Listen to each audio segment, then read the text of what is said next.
Les flammes de ciel. Dans la métropole futuriste de ciel, les gratte-ciel palpitent de néon, masquant une ville au bord du gouffre. Une menace insidieuse plane, ses origines voilées, murmurant la destruction. Solène, la quarantaine, visage taillé par les épreuves, traverse une ruelle sombre. Un hologramme salue à son poignet. Ta famille est en danger. Point Oméga. La voix, froide, ravive des souvenirs amers. Elle a quitté l'agence il y a des années, jurant de ne plus y remettre les pieds.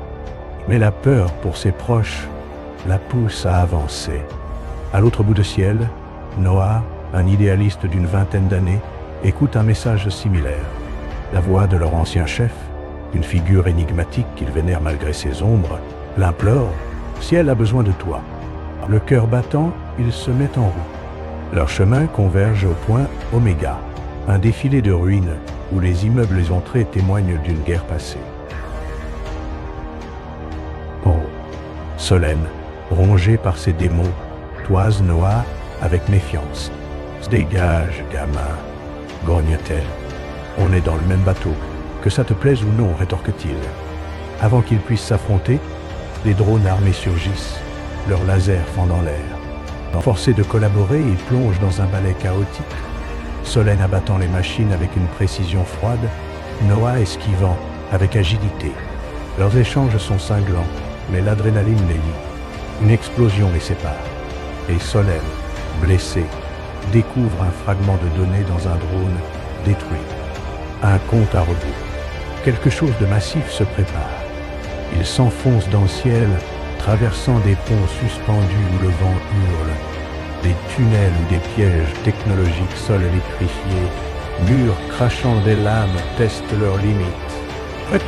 Chaque obstacle révèle leur force, la ruse de Solène, l'instinct de Noah. Mais la tension monte. Oh. Solène confie, à contre-cœur, que l'agence a brisé sa famille, la laissant seule. Noah avoue son admiration aveugle pour leur chef, malgré les rumeurs de trahison. La méfiance persiste, mais une alliance fragile naît. Guidés par les indices, ils atteignent la tour écliptique, un monolithe bardé de technologie. L'air y est lourd, saturé d'électricité. Là, la vérité éclate. Leur chef, celui qui les a réunis, est le marionnettiste. Ciel doit renaître dans le chaos, déclare-t-il, activant un dispositif apocalyptique. Les écrans montrent des quartiers s'effondrant. Des cris résonnent.